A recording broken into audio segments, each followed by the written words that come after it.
What do you mean by facial recess or posterior tympanotomy or wullstein's window? The facial recess, also called posterior tympanotomy, is a triangular region delineated by the fossa incudis superiorly, the facial nerve posteriorly, and the chorda tympani anteriorly. Anterior to the chorda tympani lies the annulus fibrosus of the tympanic membrane. The tiny triangular window called the wullstein's window through which the middle is accessed. The facial recess, I repeat, is a triangular region delineated by the fossa incudis superiorly, facial nerve posteriorly, and the chorda tympani anteriorly. At the angle at which the chorda branches off between it and the facial nerve is the chordofacial angle and the tympanotomy window.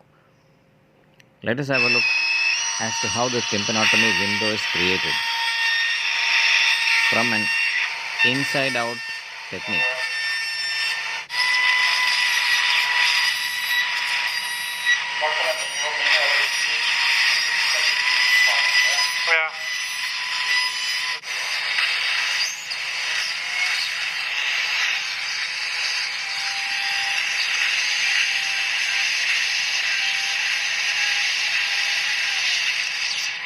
The tympanotomy window, the fossa incudis superiorly, the facial nerve inferiorly, and the chorda tympani anteriorly.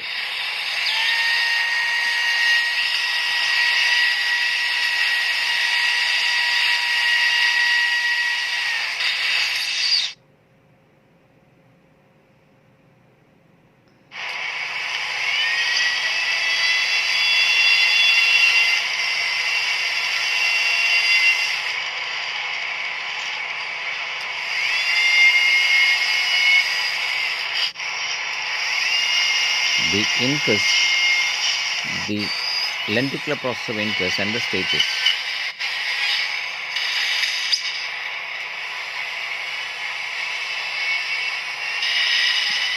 The posterior tympanotomy window with an intact posterior superior bony meatal wall.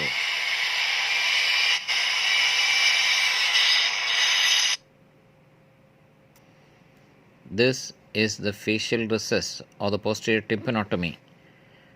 This is the facial nerve, chorda tympani point at which it branches off, the boundaries being the facial nerve and the chorda tympani. What is the risk? One can have paralysis or severance of the facial nerve resulting in facial paralysis, or severance of the chorda tympani nerve resulting in altered taste. The tiny posterior tympanotomy window or the wullstein's window through which one gains access to the middle ear. What do you mean by an extended facial recess? It is in 1969 House proposed an extended facial recess approach to expose the hypotympanum, and this approach sacrificed the chorda tympani nerve by dissecting between the fibrous annulus of the tympanic membrane and the facial nerve. This provided access to the jugular bulb while conserving the external auditory meatus. The extended facial recess approach proposed by House. The infratympanic extended facial recess approach is best suited to benign middle ear pathology extensive anteriorly, congenital cholesteatoma originating anteriorly, anteriorly extensive acquired cholesteatomas, and benign tympanic neoplasms such as adenomas and glomus tumors. All of this can be accessed adequately employing the extended facial recess approach wherein the chorda tympani is sacrificed.